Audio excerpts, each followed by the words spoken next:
For everyone with an interest in NASH, or more broadly, fatty liver disease, Surf's Up. Season 2, Episode 35 of Surfing the NASH Tsunami, our wrap-up on the last day of Digital ILC 2021 starts now.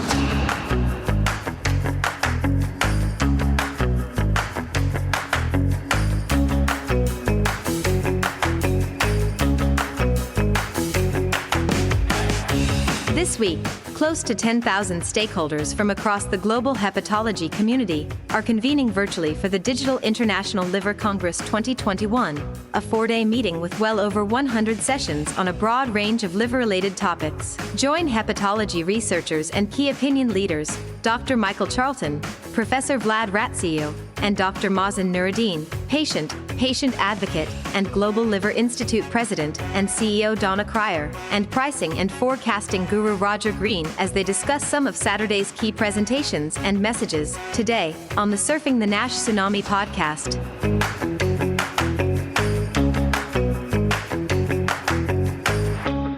So, the final session of Digital ILC wrapped up about an hour and a half ago. They cleared the EASL studios about 30 minutes ago, and I think everybody is probably just about ready to take a deep breath. Great meeting, lots of content, long meeting. For those of us on this side of the pond, the times were a little bit challenging, and then, as we were saying, for those of you who were in the audience and heard the pre-meeting conversation, there's a temptation to go on with the rest of your life while you're doing this meeting, which means you don't get to do quite enough of everything and you're always stretched and tired. Over in Europe, our colleague Dr. Ratziu, who's with us tonight, is looking forward to having guests tomorrow. I'm getting on a plane tomorrow. So this is everybody's wind down moment, and we are going to bring you a high quality episode, and then we're going to all go off and sleep or have a short weekend or whatever it is we're going to do. Before we start, just for the folks in the studio, we actually did take a question yesterday, and after a couple of little hitches, it went quite well, so let me make sure you understand how that works. At the bottom of your screen, you should have a button that says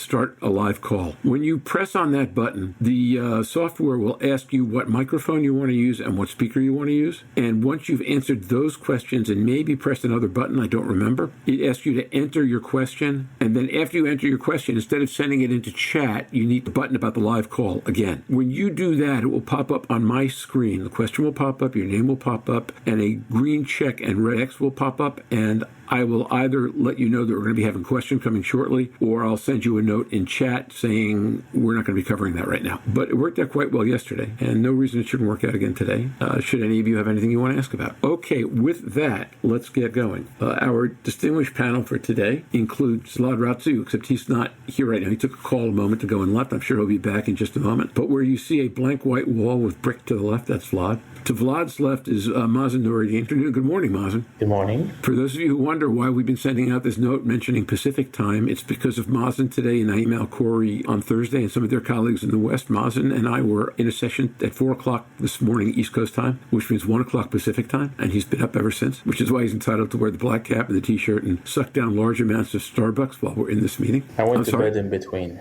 That's good. You shouldn't give yourself up like that, sir. Okay. And below on the left, we have Michael Charlton. Hey, Michael, how are you today? Good morning, Roger. Good morning, Mazen, Donna, Vlad. And then, of course, we have our friend Donna Cryer. Thursday, we had Livia Alamena, who is the Global Liver Institute person in Europe, but Donna is the Global Liver Institute person, president and CEO. And of the original band of 4, which is Stephen and Louise and Donna and me, she's the only one who's with us today. Plays a mean guitar. Can sing also, very impressive, multi-talented. So with that, why don't we just get going? Icebreaker question for the last day of the conference. One thing you've heard or seen in this conference that took you by surprise or that you didn't expect? Brave one, go first. I didn't expect how much my extended team, particularly those who don't necessarily come from a biology, chemistry, and certainly not a hepatology background, really enjoyed the most highly technical presentations. And so it's just fascinating as you try to predict what would interest a patient or a patient advocate in this meeting. Certainly some of the public health topics topics were pulled down, shared with the rest of the team. But the most excitement was actually from some of the most technical presentations on diagnostics and others. And that was really exciting to me to know that they wanted to embrace and just really go deep in these topics. And we're fully exploring the meeting. So that was what's exciting and a little surprising to me, pleasantly surprising. Okay. Next, excitement or pleasant surprise? I didn't see any surprises, but I can tell you the best slide I've ever seen, which was see you in London. And I look forward to that. Yeah.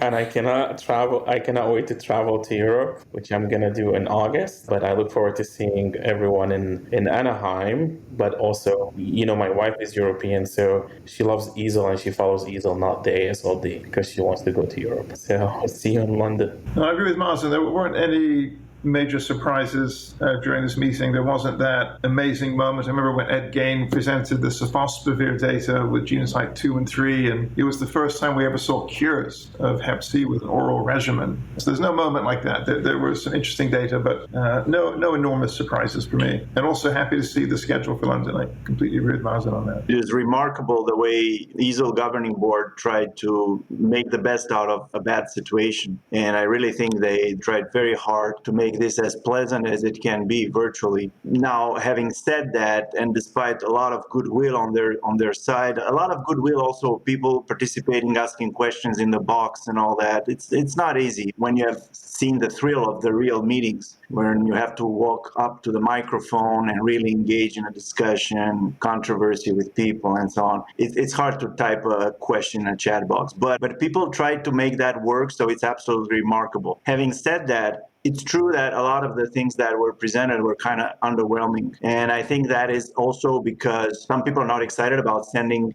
abstracts to a virtual meeting, and also because this meeting corresponds to a period of time that was really stricken by COVID, and I think that had an impact on people being able to do the work and to send the presentation, to do the analysis and so on. So mixed reactions, definitely not the best EASL, but given the circumstances, I think the guys from the organizing committee needs to be congratulated. Yeah, I want to echo Vlad as well, Roger. It was a tough circumstances, but platform was nice. It's easy to navigate. The topics were relevant. One thing I always notice about the ILC meeting that they rotate speakers and they are excellent speakers. So they always have variety of speakers, different opinions. And I want to congratulate them of this kind of teamwork and having multiple people talking in different meetings. So definitely an excellent meetings whenever you go to it or even you listen to it online. Could I add an additional perspective? Because Vlad, as usual, makes me think about things. I wonder if those of us who are steeped in this data and hear about, we're either involved in writing the papers or we hear about them before they're even published and are really so in our day to day on the very front bleeding edge of all of this.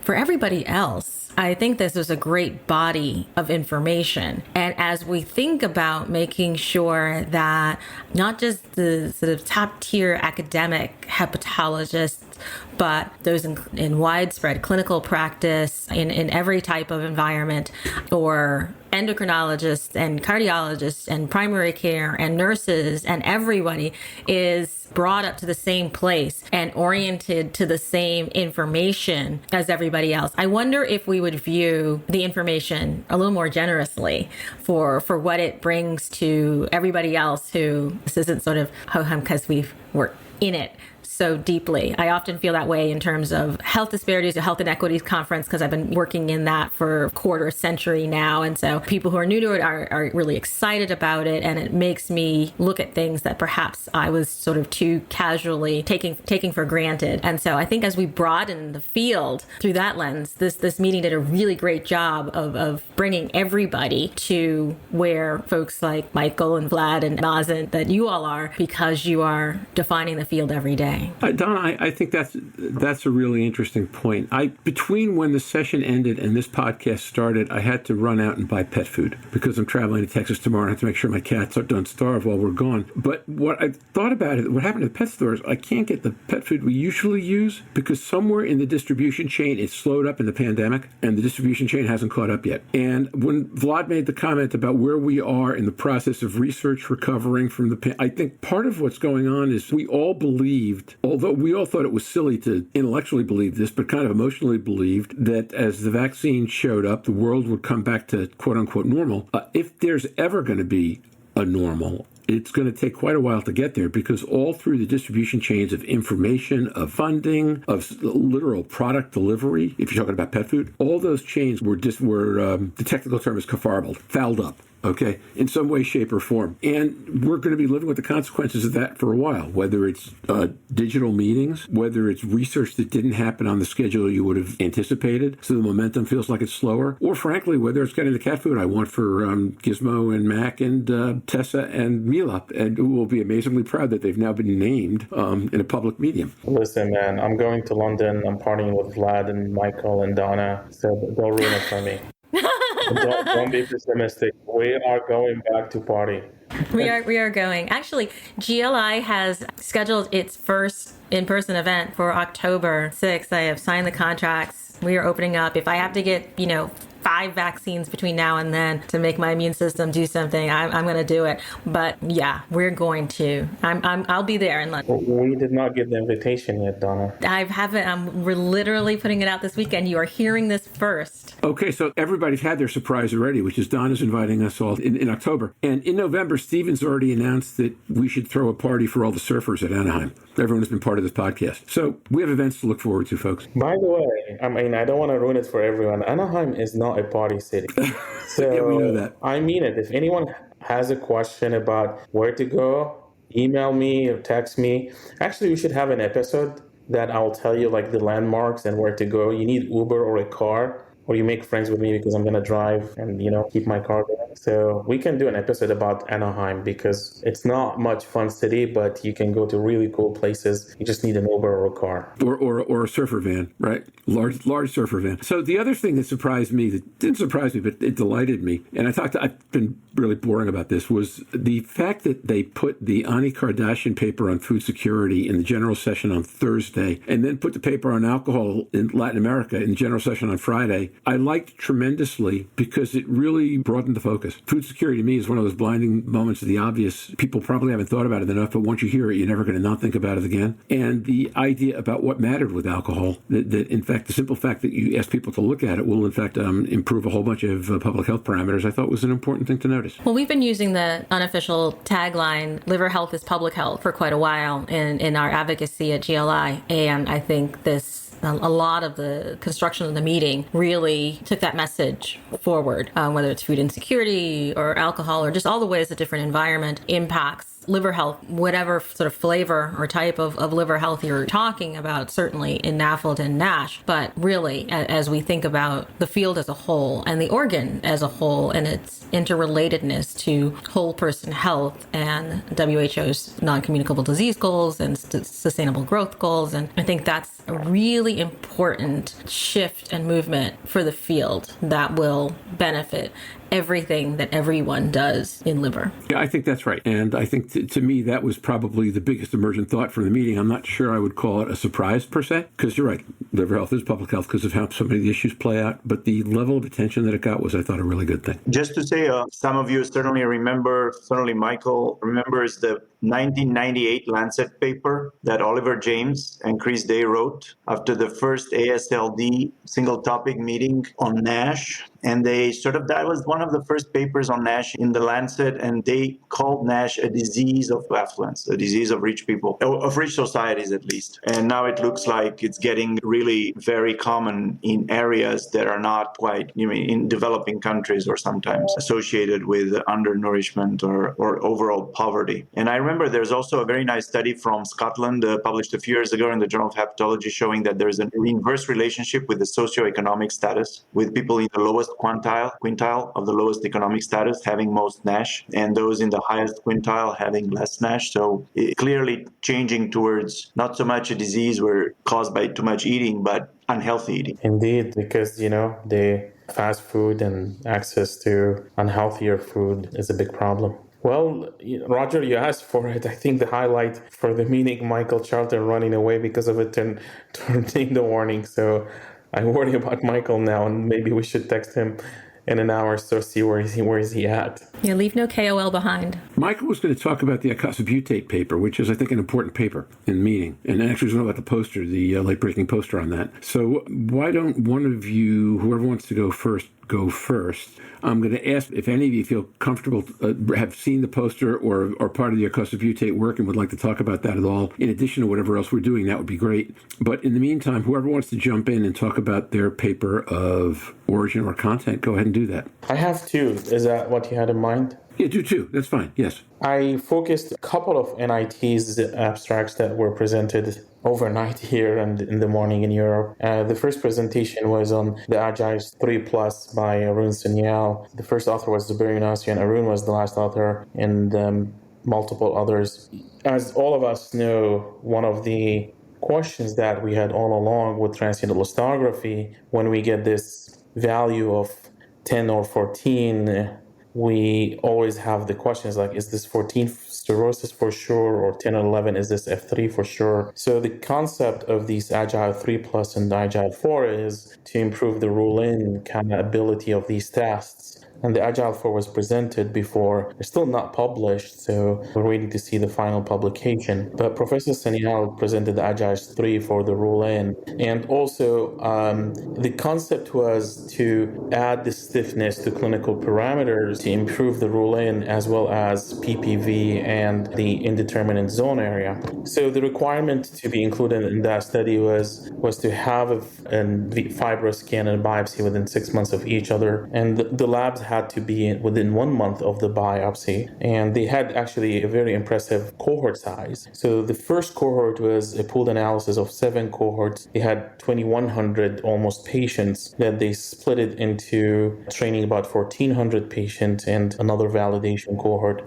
One point about this, and I want to spend 30 seconds on this, the prevalence of F3 in that pooled analysis was 54%. Again, 54%. They also validated their results in the NAS-CRN as well as the French cohort, very large number as well. And the prevalence of the F3 and higher was about 30+% in these cohorts. And the 30 seconds I want to spend on is because I've heard from colleagues, or if I'm reviewing a paper, that, well, this PP value is not as good as the PP value of another paper. So I studied biostatistics, but I'm not a biostatistician by any means. But I want to emphasize that when you look at PPV value, it depends on the prevalence of outcome or prevalence of a disease. So here they had it at 54%, which is much higher than what you see in the general population. Even in tertiary care center, it's like way higher. So even in tertiary care centers, you see difference in prevalence. For instance, you have people that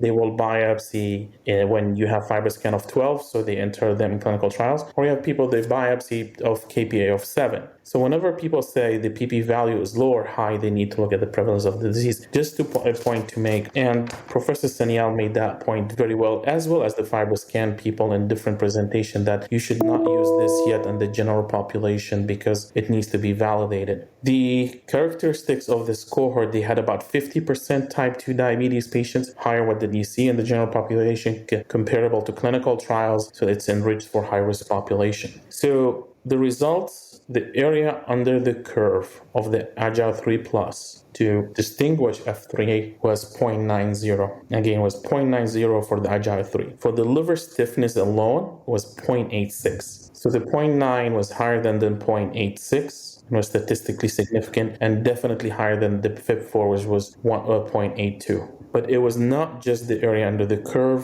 The rule and the sensitivity improved. The rule out, the specificity improved. I don't want to bore you with numbers. I gave you the area under the curve. I'm going to give you another very important number, which is the indeterminate zone. And that indeterminate zone decreased with the agile to 13% in comparison to liver stiffness and FIB4. So that's another important concept that we have been working on, decreasing the indeterminate zone. Finally, I want to repeat the area under the curve across the 3 cohorts. And the big one, pooled analysis cohort, was 0.90, and the NAST CRN was 0.86 for the Agile 3+, and the French cohort was 0.87. So in summary, between Agile 3 and Agile 4, we have more confidence in ruling in the F3s and F4. It should be used in caution in primary care settings, is more now in tertiary care center, and definitely needs to be validated a real-world cohort because of the high prevalence of the F3s we saw in this cohort. So that's the Agile 3+. So the second one was presented by Vincent Wang, and thanks to Vincent for sending me the slides, because at that point I was almost sleepy. So I got the chance to look at the slides this morning. So Vincent Wang with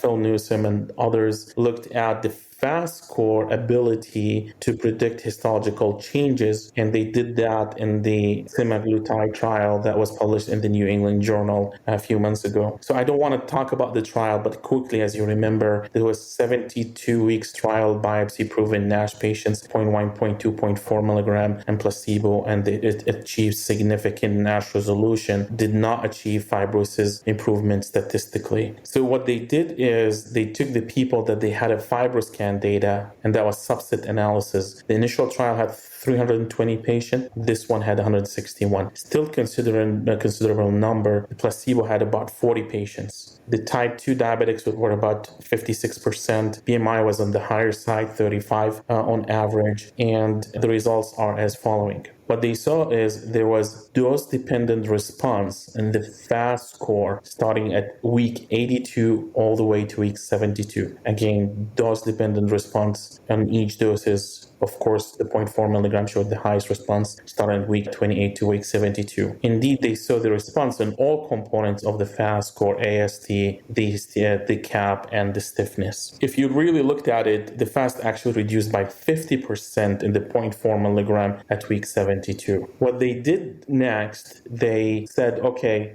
let's look at those improved in the placebo, because some people improved versus those who did not improve in the placebo. And let's look at those who improved in the 0.4 milligram versus those who did not improve. So they first looked at NASH resolution, and those who had the placebo that they improved or the 0.4 milligrams that they improved, they both had fast improvement, which was statistically significant. It makes sense. Then they looked at fibrosis improvement. So in the placebo, some people improved. In the 0.4 milligrams, some people improved. They compared it to those who did not improve. Interestingly, fast was not statistically significant, and I don't know what to make of that. I have more questions for the authors, but that was the results. Then they looked at each single component, steatosis. If you had steatosis improvement, fast was statistically significant. If you had ballooning improvement, fast was statistically significant. Glomerular inflammation was not. Finally, the area under the curve of fast to predict NASH resolution was 0.739.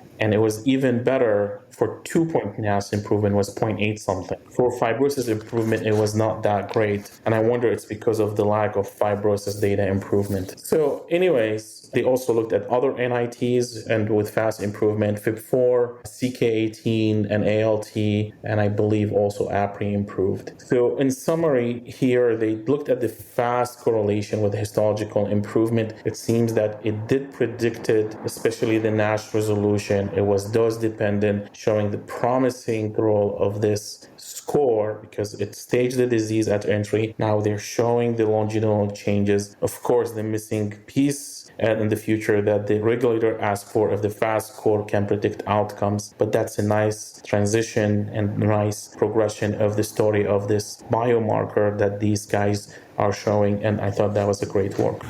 Thanks, Mazen. That's excellent. Vlad, Donna, comments, questions? I have a couple, but I'll wait. Those are important papers. The Agile 3 and 4 are interesting combinations. Obviously, you need to see that once all the data is available. It is a little bit disappointing, though. So Arun presented Agile 3 or 4? Yeah, the presentation was the 3 that I talked about. 3, okay. And Jérôme Boursier presented Agile 4. Agile 3 presented by Arun, it is a little bit disappointing, though, because the incremental increase in efficacy, if you have to judge by the UROX, is not dramatic over FibroScan alone. It's marginally better. And as Mazen said, it is extremely important to realize that these results are probably optimized because they come from a population that is very enriched in F3s. I believe the internal population he described comes from the Gilead selonsertib studies, and I believe so. And then they moved to a tertiary care population, NASH CRN, and then twice as big in 3 French hospitals. But it's still a tertiary care. And as you said, the prevalence is still very high. So once you move into a different context, I think this will collapse. But it's good we have these measurements and it can help people, but it is a little bit disappointing that it does only marginally better compared to FibroScan alone. And plus all the questions we know about all the problems we know about not having central reading of the biopsy. That is a problem in studies like it's very hard to do in studies like this, but only the internal cohort had a central reading, but the other ones had local readings more or less. And so that's one thing. And then FibroScan itself, it's something that is very operator dependent. But so it is important to have, but it shouldn't be seen like the last word in terms of non-invasive approach. Yeah, I want to echo Vlad in terms of the histology comparison as having, sometimes with area under the curve, you can never reach perfection because your gold standard is imperfect. But to me, also the score, I really like the indeterminate zone narrowing to 15%. As you said, the area under the curve was slightly higher. Actually, we have looked at it in our real-world cohort, and it was very comparable to the liver stiffness itself. But the indeterminate zone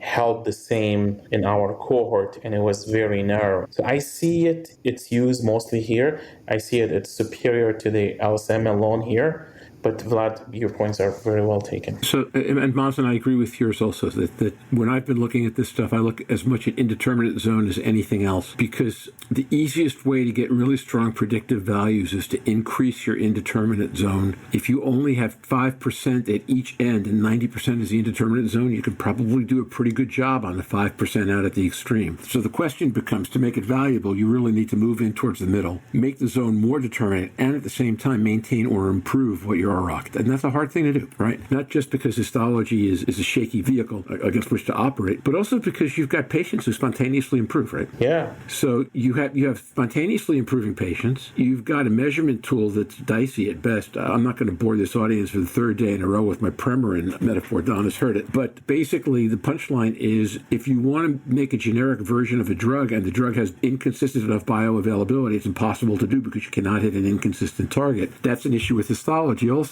So to me, the indeterminate zone is probably the most important measure. And getting it down to 19 and 24, which I think were the 2 numbers that Arun talked about. Do I have that right?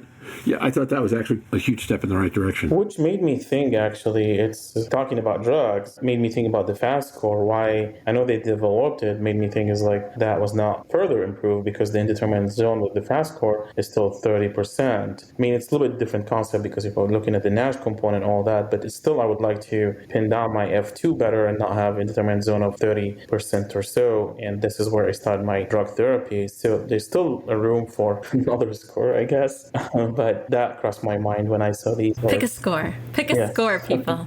But yeah, the problem is, Donna, it's easy to pick a score. You just have to pick the right one. That's when it gets tricky. The problem around FibroScan deals with on all this, and most of this other stuff, is the lack of false positives, but the presence of a huge number of false negatives, and false negatives are really what you don't want. It's a complex disease. I mean, like having scores and having different tools to move away from liver biopsy, I don't think it's a wrong thing to do. And we know know now it's not an A1C disease. And I don't know, I don't want to mix diseases, but we had this with Hep B and Hep C, where we had the SVR12, 24, then EVR, and then with Hep B, we have multiple things. So we're accustomed to look at things in different angles. I think, though, if you hear some impatience or urgency, it's not actually my own. I am very comfortable living with high degrees of complexity and uncertainty, but I feel I'm in a certain leg of a relay race, and there's a baton in terms of diagnostics that I'd love to get from hepatology to be able to pass to primary care, and I can't get a hold of that baton. That just sort of one thing that will be able to allow this sort of final leg of the race to cross the finish line, of which I feel is a sort of a clearly defined,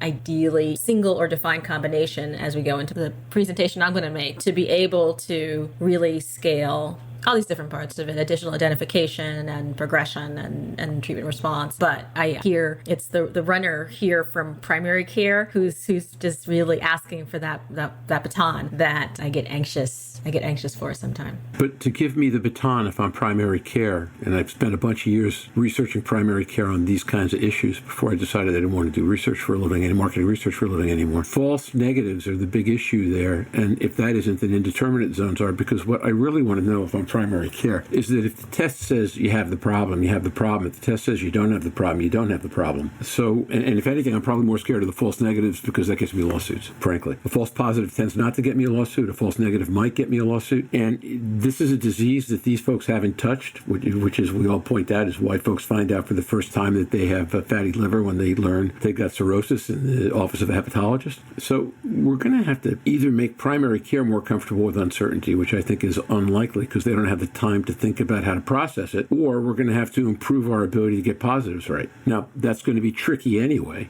Having said that, we have to remember these tests used in the context of primary care, they're not diagnostic. They just do some risk stratification. So they tell you, you are at risk, you are at higher risk, or you are at low risk. But that doesn't mean you have the disease or you don't have it. That simply means that we encourage you to seek further medical advice and explorations for this because apparently you're at higher risk. If in the end it turns out it's not the case, then I think people are happy and understand. It's different from telling someone you have cancer or you don't have cancer and therefore will do totally different things in the near future. Which will probably be sufficient at the initial stages. Especially, I don't want the primary care now to manage the cases as much because we still don't have drugs. The drugs is going to come. We're talking about combo durations, inadequate response, and 30-40%. So I agree with you that we need all to get, I'll give you an example. FIB4, should it be 1.3 and higher, they refer to us, or 2.67 and higher, just like a dumb example. But I think we should get consensus on that. What should be the message to them? There are some messages out there, but we just have to unify it. But I think we have good tests to tell them the initial message and then move on as time evolves to modify it. At least, to grab their attention now, that will be enough. Yes, any additional clarity is very welcome. And I'm sort of agnostic as to what the number is, of course. That's not my training and licensure, but that's what I wanted to communicate to hepatology, that primary care certainly is looking for that clarity on when to refer. And then, of course, I share the goal of everyone here that we make more hepatologists so that there are people to refer to. I'm always very sensitive to low resource environments or environments in any country that doesn't have anybody to refer to, that do not have highly trained board certified gastroenterologists who have interest in liver diseases and hepatologists, and the realities that there will be a lot of primary care and certainly endocrinologists who will be managing NASH patients. In that regard, let me remind everyone that just one day before EASL started, EASL released the guidelines, the new guidelines for non-invasive testing, non-invasive biomarkers in liver disease. And it's really worth a reading. It's a long document, but it's an excellent document. And it's really very clear there. For better or for worse, whatever, we can talk and have different opinions, but at the end of the day, someone needs to pick up something. And they decided to not very different from what we did in 2016 with the NASH guidelines. They said, okay, everybody needs a liver enzyme panel and a FIB4. And then if the FIB4 is in the middle range or high, or if the liver panel enzymes are high, then you go to the hepatologist. If not, you just come back and we'll retest. So that's clear enough. for better or for worse. You might not agree with that, but someone at some point, all this is pretty much equivalent. And in the end, maybe disease awareness is more important than fighting over 0.1 increase in Euros or so on. The second thing they said, which is a little bit more bold, is that once you get in the hepatologist office, they're not okay with just doing one fibroscan. They have a sequential strategy using first fibroscan and then a patented proprietary biomarker. So the two of them have to be considered in order to sort out whether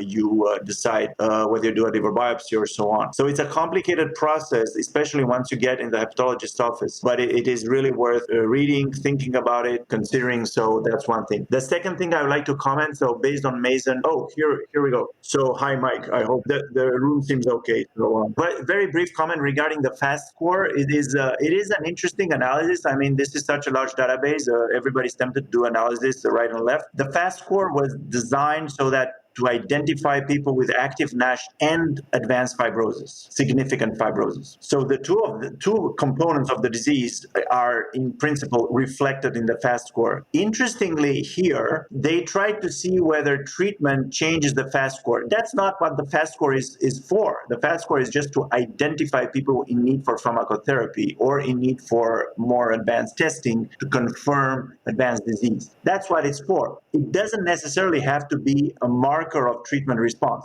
Well, maybe it is. So they tested that. Fine.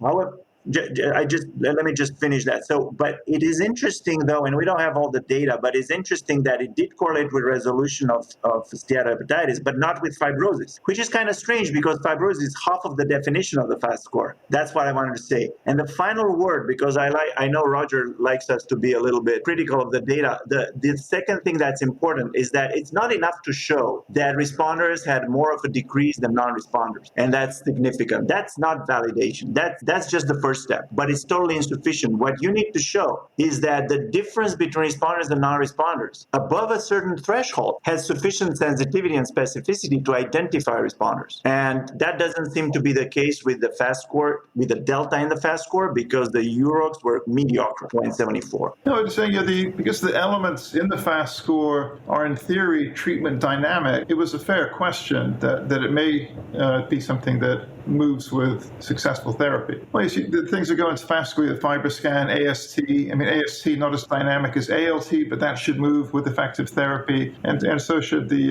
FibroScan elements. Those typically CAP score. No, I agree, and Vlad went exactly to where I went, which is if you're trying to figure out what's going on, an ROC for positive of 0.73 doesn't really help all that much. Better than a coin toss, but not much. Go ahead, Mazen. On the other hand, if FAST score one day improvement of FAST score show improvement in outcome, that's what you need. That would help. That would help a lot. But it takes time for those. That's our problem, and that people need to understand that. And frankly, as soon as we have drugs, that stuff will pick up a lot faster because you can start measuring faster improvement in larger populations. I think all that makes tremendous sense. All right, so why don't we move on from this subject, which has been great, and why don't we do the two folks who are talking about medications next, and then Donna, we'll go to you, and then if there's any time left, we'll go to me. Can I ask a question? Quick question. Michael, that was a fake tornado? No, it was a real tornado. That one lands in the suburbs not far from here, and there was rotation in the clouds. The sirens went off. I'll tell you to shelter in basement. So whether one landed close by, I couldn't say, but the sirens are off now. No, I immediately texted my daughter, who lives a good 8 miles from you, and it wasn't in their direction either. So now I feel better. You're good. She's good. Glad you guys are safe. Hopefully everyone I know is good. Mine is, on this diagnostic accuracy point too, as well, rather. I was really excited to, and I think this conversation bears out why I was excited about the comparative diagnostic accuracy of blood-based biomarkers for staging fibrosis in NAFLD phase 1 results of the LITMUS project presented by Jenny Lee out of Amsterdam. And Vlad, you've been involved with this. And actually what I really loved, just giving you this insights into the patient perspective, I loved that everybody and their brother and sister were, at least in Europe, were involved in this. I think that's the benefit of the LITMUS consortium and why the hope is that things that come out of it will have buy-in.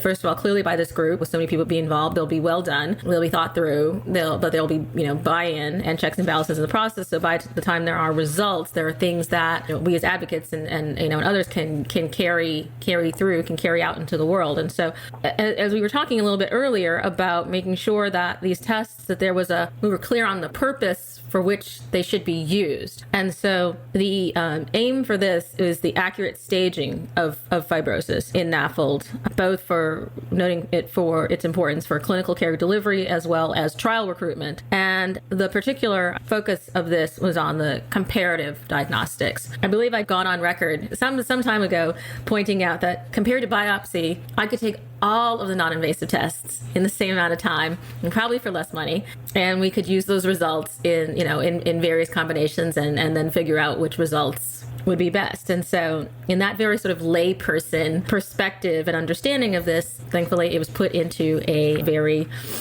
scientific construct. And so this was a comparative diagnostic accuracy study in the LITMUS meta cohort, including biopsy-proven NAFLD patients in Europe that were recruited over an 8-year period from 2010 to 2018. Fibrosis was staged by the NASH CRN score, and biopsies were locally read. Ultimately, 16 NITs, including single markers and combinations, were evaluated against liver biopsy for 3 target conditions: significant fibrosis, meaning F2 and above, advanced fibrosis, F3 and above, and cirrhosis, or F4. The area under the receiver operating curve is a 95% confidence interval were calculated for each NIT in comparison to FIB4 in the same patients. And I look forward to the conversation about the significance of using FIB4 as the standard.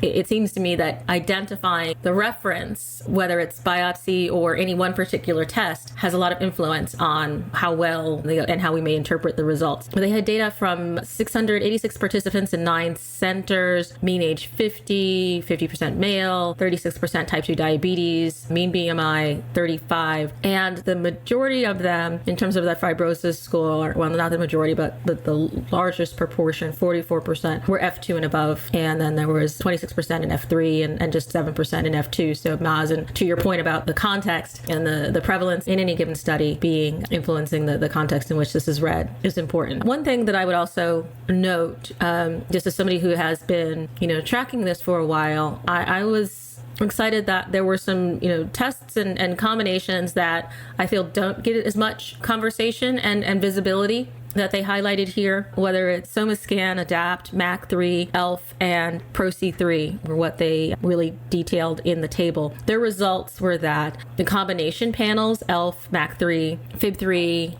ABC3D, NFS. I think we're going to run out of letters here, but the combination panels had comparable accuracy to FIB4, while the single markers performed significantly worse. So the conclusion was that the NITs performed well, especially for detecting cirrhosis, but it was really the combination panels that were the shining stars of their study. And validation in an expanded cohort is underway, so more research, which is great. But I was excited to, just in the same way that I'm excited about combination therapies, being able to address all mechanisms of patients. I really think that to get a full picture and a more accurate picture of what's going on, combination or diagnostics in combination or combination panels seem to bear out just the hypothesis that would be useful. It's interesting because really it's an attempt for a head-to-head comparison between these biomarkers and FIB4, which is the right thing to do, FIB4 being some sort of the poor man's standard for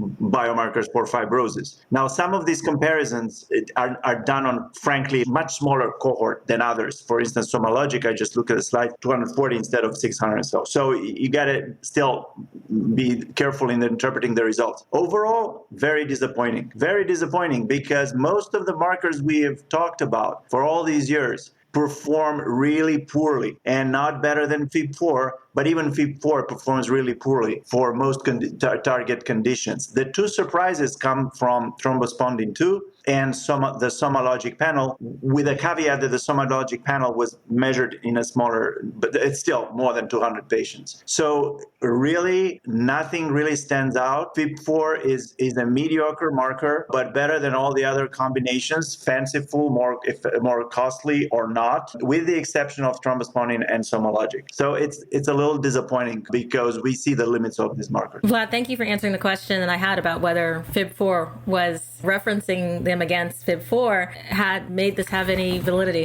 So that was really helpful. I just, in some part, coming from I am a researcher background, but coming from a more external perspective, I just want to make sure that the research is done. So the fact that we're doing head-to-head comparisons, and even if we need to churn through each of these panels, each of these combinations to ultimately get to something that is superior, something that is significant and useful, I'm excited that that's being done, because I come from an experience where often the research that I really need as a patient, that I really need as an advocate to answer specific questions, often doesn't get done. So that's where more of my excitement is, not in the result per se, but that in the right research is being done and will continue to be done. And I trust the process and the people to ultimately come out with some combination that we can use. I have a question. First of all, Donna, I think that's a great point, and thanks for a fantastic summary. I was awake for that entire presentation and had a reaction actually similar to Vlad's, which is at the end, I kind of felt, so what? I totally take your point about needing references and needing data. But so, Vlad, my question, and Mike, Mazen, my question to the three of you, since I know you've been working on some of the newer diagnostics, is there anything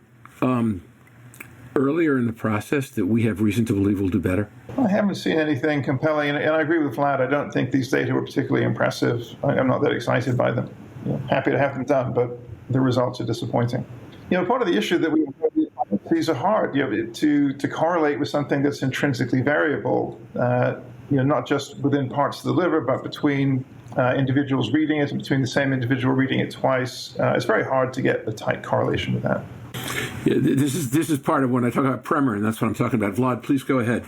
The results are disappointing, but the study is very well done. I mean, as good a study as you can imagine, except that there was no central reading. We should be careful. The study the endeavor to do that is really remarkable, and the authors need to be congratulated. It wasn't a meta-analysis of published studies. It was really measuring real patients with real serum in the same patients, measuring these biomarkers. The results are disappointing, but that's the state of the affairs in terms of biomarkers. And it's good to know that it's still not satisfying. One of the most overrated words in this industry is the word validated. People think that as soon as you have thrown an abstract in some meeting, it's validated. No. To validate something, it takes much more than that. And you can see now that we accumulate well done data, that we're still far away from having something that's reliable. So to go back to my question, is there any reason to believe that any of the newer measures that weren't in this evaluation have any reason to believe they might be better? I like Rohit's data on FIB4 together with MRE as a way of picking up people with more advanced disease. The sensitivity for that seems very good, well above 90%. So for me, that's really intriguing new data. I'd like to see more of that. It's simple and reasonably accessible. Mazen, anything to add? I share everyone's caution about calling it validation or not.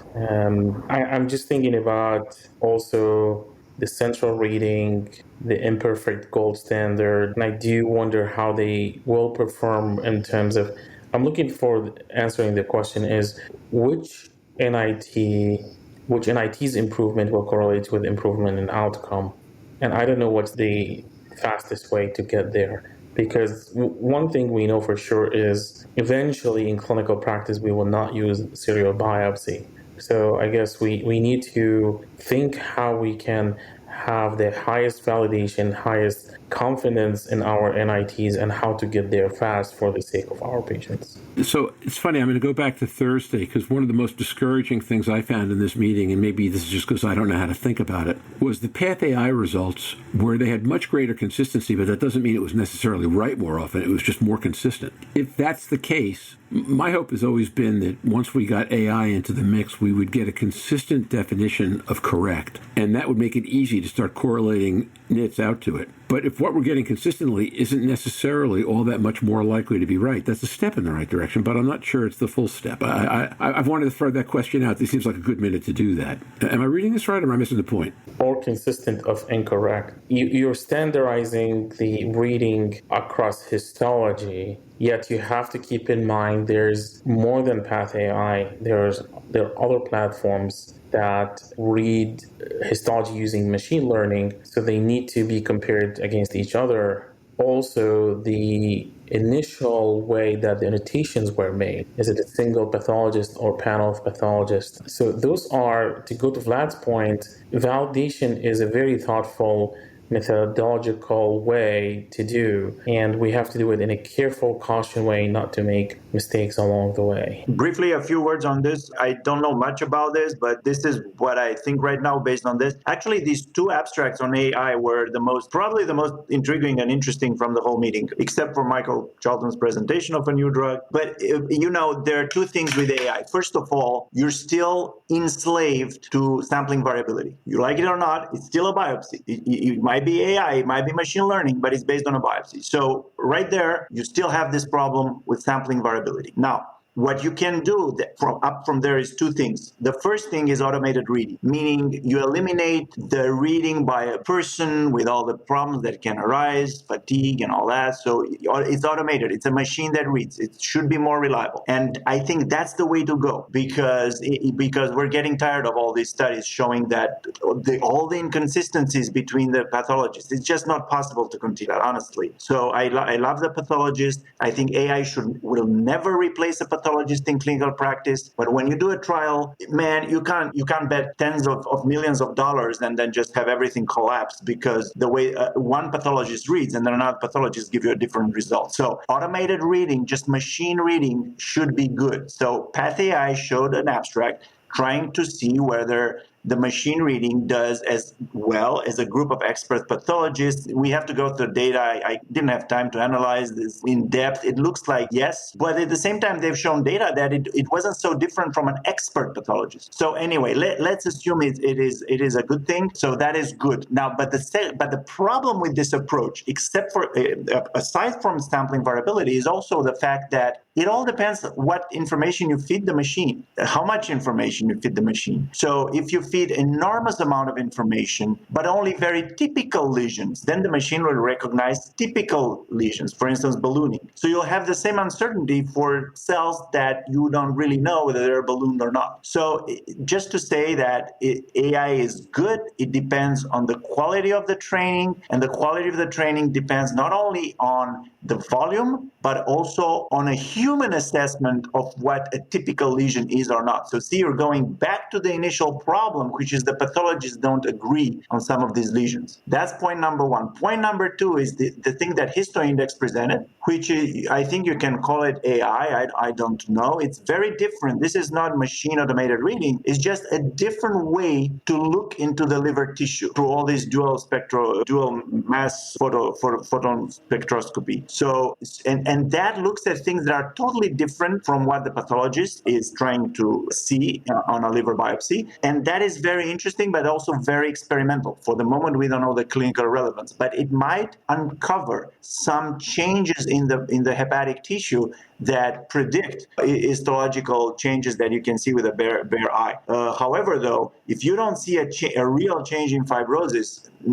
nobody will believe it because it's just very early findings. Well, I mean, one thing I echo Vlad's comment about the AI, which is one of the ones that I watched. There was the kappa between the AI and pathologists were consistent, and they published it before that AI kappa is similar to 3 pathologists. What bothered me from that presentation, I could be wrong, it's middle of the night or something I'm watching, the placebo effect. I was very encouraged by their publication in hepatology that the placebo effect was not as prominent as the conventional histology in that hepatology paper. But I saw it back in that presentation. So I would love them to clarify what happened there, why there's discrepancy between that presentation and the hepatology paper. It could be my foggy mind in the middle of the night, but that's what bothered me from that presentation. So I'm going to take the last word, and I'm going to say that that's really great because I was at least 3 hours more awake or less foggy than you, and the placebo was the thing that jumped out at me is what do I trust here and what do I not trust? Because it was consistent, but I didn't know what to make of it. With that, why don't we go on, Vlad or Michael, whoever wants to go first,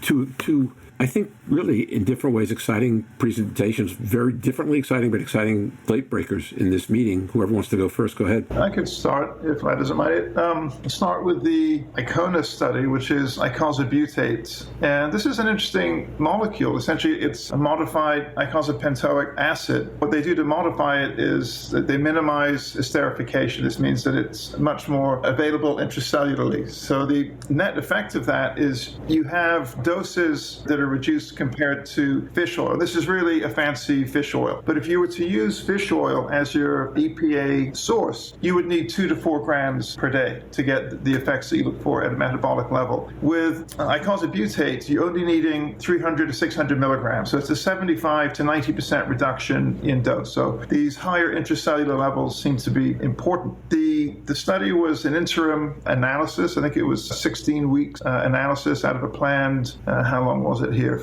Planned 52 weeks. This is not a medicine that you would expect to move the needle on PDFFs. They didn't report PDFF. But the things that we do care about, so ALT, the target, as everyone on this call knows, is 17. They met that, not by a huge amount, but they met it. It was 17 or 18 in a 300 milligram arm and above 25 for reduction in ALT in the 600 milligram arm. ProC3 came down, which is a darling of the biomarkers. My favorite biomarker because it's a better predictor of clinical events, and even histology is ultimately a biomarker for clinical events. All the components were reduced in the icosabutate arm. Now, the downside for me to icosabutate is it's ultimately it's a fish oil, and in their earlier study, they had a study in cardiology in 2016 where they reported QT prolongation in animal tox studies. So they don't report this here, but that's what I'm certainly be looking for is changes in QT intervals. And as for every 2B study, no adverse event is ever attributed to drug. But nonetheless, they did have adverse events that you see with this type of drug, which is nausea and diarrhea. So I would bet 100 to 1 that we will see significant nausea and diarrhea or GI side effects with this drug, and keep an eye out for QT prolongations. But the efficacy, based on what they showed us in the interim analysis, were, I think, as good as would reasonably be expected. And it's an important part of the Mediterranean diet in a gel capsule. So I like it. Okay, thoughts, comments? I think the ALT, Michael, you said 25 reduction, right? Yeah. That's a very good reduction. You have other biomarkers going the right direction. I love the way you reported things very transparently. When you said the QT prolongation, I had a big pause. And I wonder how that will play out with them on the long term, especially with, it sounds like it's a small biotech company that probably they need to combine with others, and I wonder if others will combine with them because of that. So that worries me, the QT prolongation. Yeah, to be fair, Maz, they didn't see that in this study, but in a study published in 2016 that was looking at lipid effects in a separate population, but it was a randomized controlled prospective study. They did have one patient develop QT prolongation, and they then reported that they saw QT prolongation in an animal tox study. So I think it's there in the background. So it was not in this study. Not in this study, no. Well, that's reassuring then. And I think, and then they're gonna have a longer duration until week 52, and then they will see more signals. So that's good for them. Is any effect on lipids, Michael? Yeah. So they had one of the biggest benefits by icosabutate is, in contrast to say FXR agonists of any genre, there's an anti-dyslipidemic effect. So cholesterol levels fall, HDL goes up, LDL goes down. So a really nice effect on lipids. Yeah, so that's encouraging. Basically, what Michael said, it's an engineered omega-3, right? So you get the benefits of the omega-3 engineered to work better in the liver. And the rest of that, I guess we'll see about. All right. So going to the other end, Vlad talking about efruxifermin and cirrhotic patients. Yeah, so this was a small study of efruxifermin. So just to say that each time we have a new drug, I'm very excited, and I think all of us are. But when we have a whole family, a whole class of drugs, that's even better. And it happened with FXRs. There are numerous FXRs in development, and now it happens with FGF21. Now, what's special about FGF21 is that they're all very different, in pharmacologically speaking, in terms of how they're constructed, how they're built. And so you have to look at each one of them individually, because the way they're built, what they are complexed with pegylated moiety or whatever, can change dramatically the effects. So this FXR that has been presented today, efruxifermin, from a company called Akero, is actually two molecules that are linked through a linker. and the molecules have been modified so that it increases, the half-life is increased, and also the binding is improved with a beta-klotho, which is not a receptor, is a co-receptor molecule, and the stability is also improved. So those are features that are specific to this particular FGF21, and maybe that will translate into a different range of two of FGF21. So just to remind people, the most advanced FGF21 is pegbalfermin, and we expect the results of two very large phase 2b trials at the end of this year. Now, what was presented today is efruxifermin in a very small cohort of cirrhotic patients. Actually, there were 30 patients, randomized 1-2 versus placebo or efruxifermin,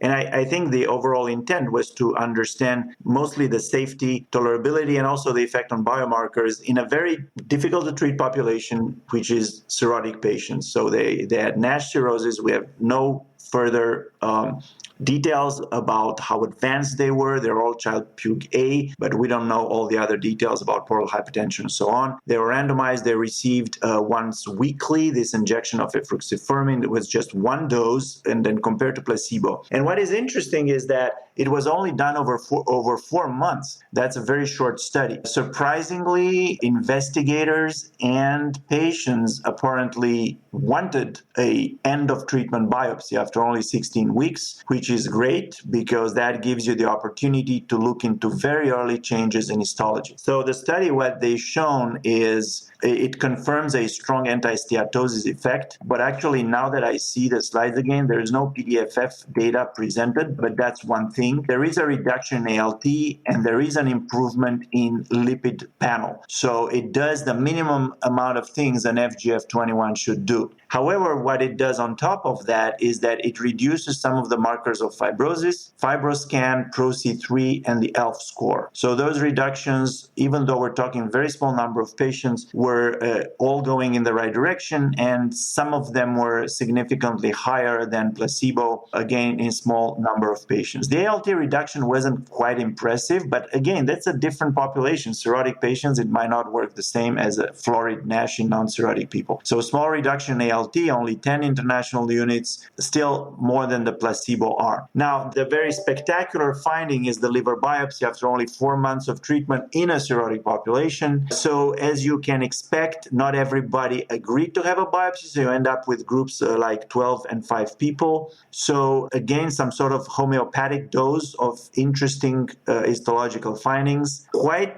contrasting results in the sense that there were 3 patients out of 12 that had NASH resolution, 0 in the placebo arm. There were patients that had some level of fibrosis reduction. I think I missed here the slide. It tends to show that was even it 5 out of the 12, Vlad, that had fibrosis reduction? And fibrosis improvement, fibrosis improvement is 4 out of 12. So that's 33%, 0 out of 5. So that's really microscopic type of statistical power. So you can't really say much.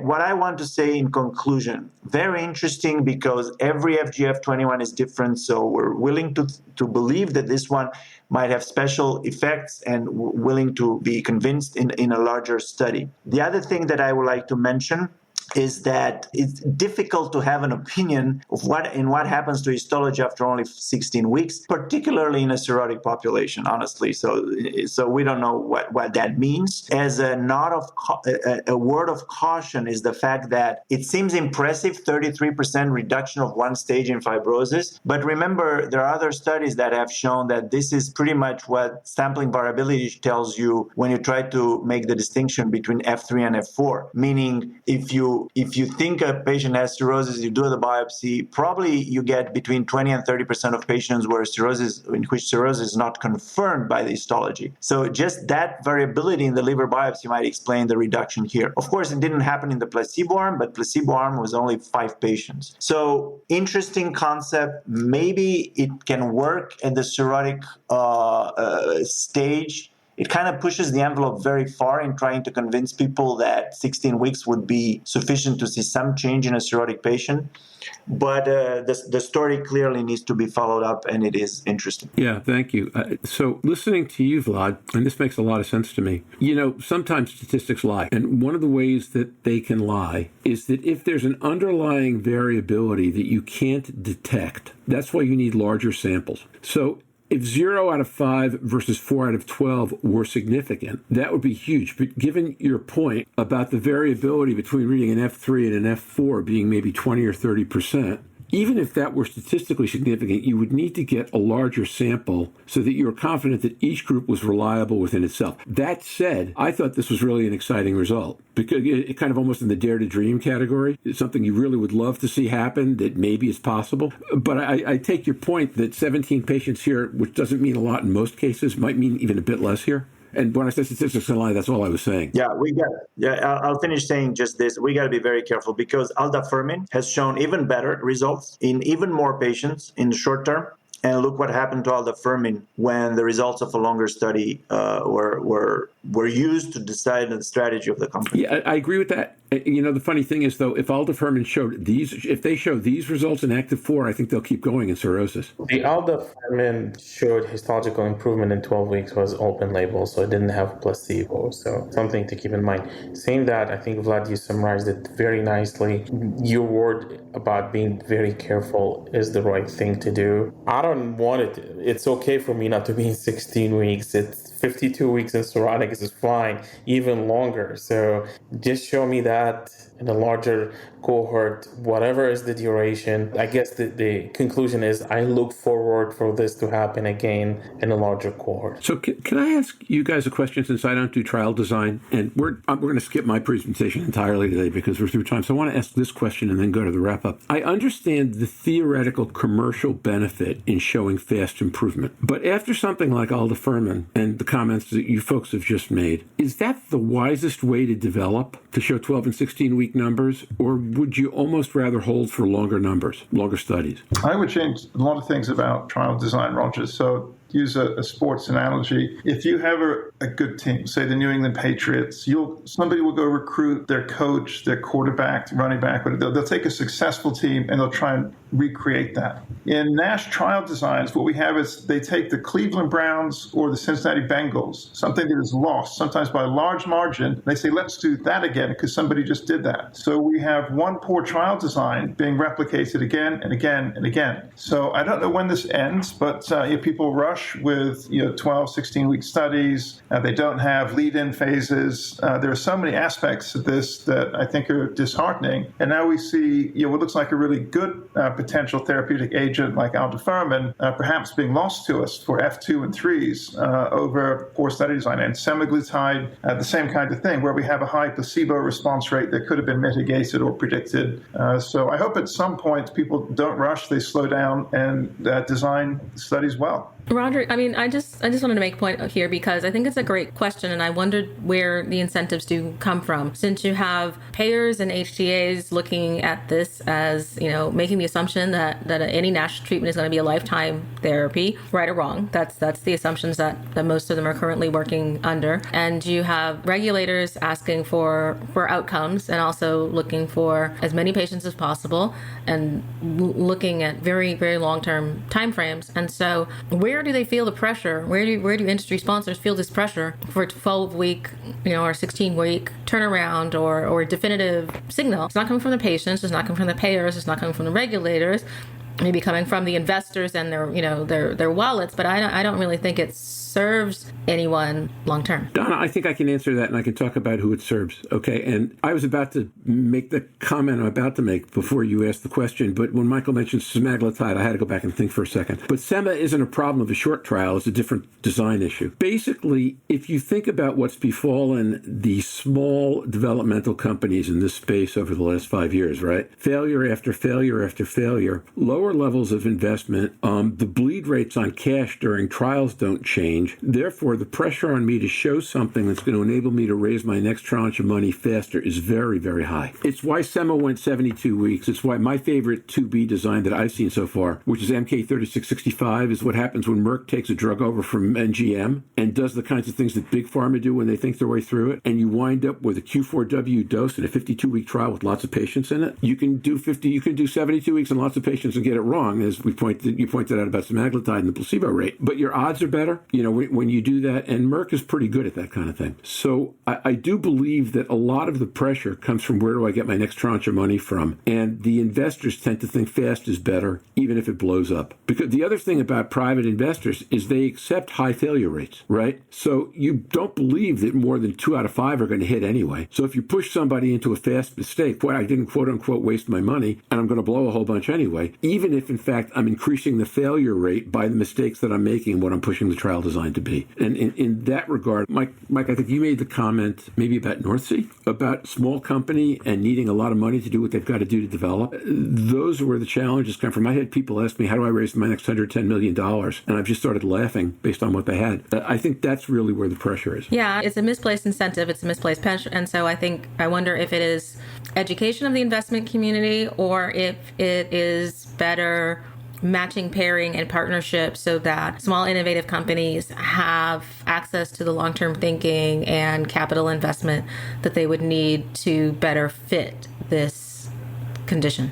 I'm going to do something I don't do a lot on this podcast. You and I should take this conversation offline, okay? Because I actually have some thoughts about places where what you do can actually help on this. Okay, so with that, the longest recording we've ever done without having an extra soda at the back end is 1 hour and 32 minutes, and we're about to beat that. So without even covering a ton of topics, but it's been a great conversation. Let me just go to the back of the conversation. Closing question: do you see anything coming out of this meeting that will change how any pivotal stakeholder or set of stakeholders looks at the future of fatty liver disease? If so, what?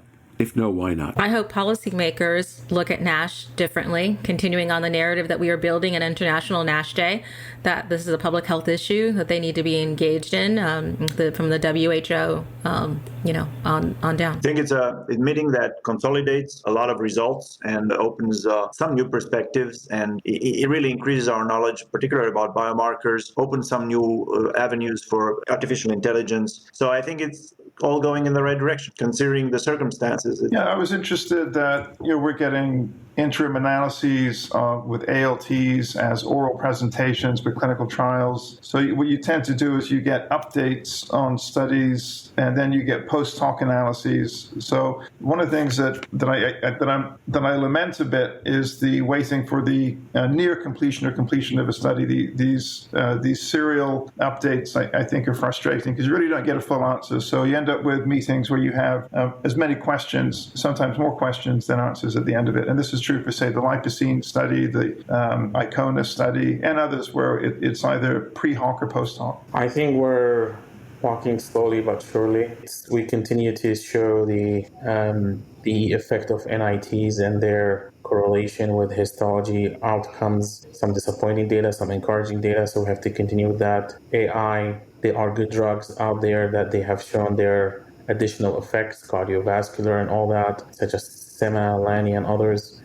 So we just have to be patient with the process, and we're moving in the right direction. And hopefully in London we'll see more as well as in Anaheim. We will certainly be together to debate and celebrate or lament in longer form in Anaheim and then in London or somewhere in Southern California, Mazen, if it's not Anaheim. I think I'm where Donna is for one thing, which is I think public health took some big steps forward in this meeting. I think this idea of food insufficiency is really powerful. And the idea that the study was done in the U.S. speaks to the idea that it's not just a developing world problem, which is, I think, important. I think that while we would like to think that everybody that we care about and is thoughtful thinks of a world global problem as a global problem, we all know that's not true. Look at the distribution of COVID vaccines for just one recent example. And so the idea that you can look at food insecurity in the U.S. as having a significant proportion of the population that is eating in a way that's going to cause their own chronic conditions. You extrapolate out to the developing world where lots more people have those issues, and you can see it gets a lot more serious. I think that was a good thing, an important thing. And second, we've talked about this a little at the beginning. When we go to hybrid form meetings, which is what we're going to be in starting in Anaheim, I think the platform work that EASL in particular did to get ready for this meeting will make hybrid meetings work a lot better. You know, there's a benefit to hybrid meetings. Lots of people who can't travel can be there. We've had people from 39 countries so far check into either this podcast or our homepage during this meeting. And a lot of those are countries that weren't going to get here. Kyrgyzstan comes to mind. So the integrated platform is going to be where we're going to wind up. And I think that the benefit, the steps that people are taking on digital will ultimately redound to the benefit of the world community. Those are my two, I think,